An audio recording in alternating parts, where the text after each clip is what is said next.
Dumating na yung pangalawa kong order.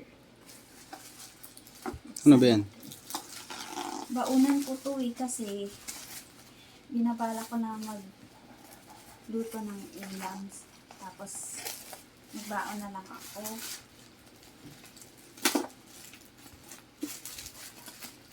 Pag may masarap, tipong pag may masarap na ulam ka, pwede mo yung balhin sa work. Kaya sabi ko, dapat magbaon ako, magbili ako ng ganito. Ay! Ang ganda! Ang ganda talaga! May lunchbox na ako.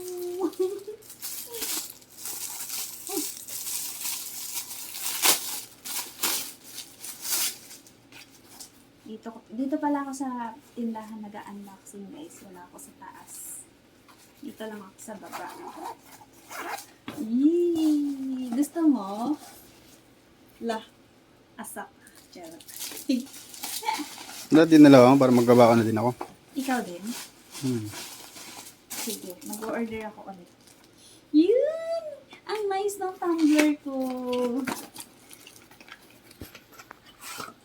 Ay, ang cute! Hello, super cute! Cute-cute nga. Dali ko itong iiwan sa office. Nice! Tapos, ito yung aking baunan. So, wala pa naman ako pwedeng mailagay kasi walang ulam. Pero, ang ganda ha. Uy, kaya na ako.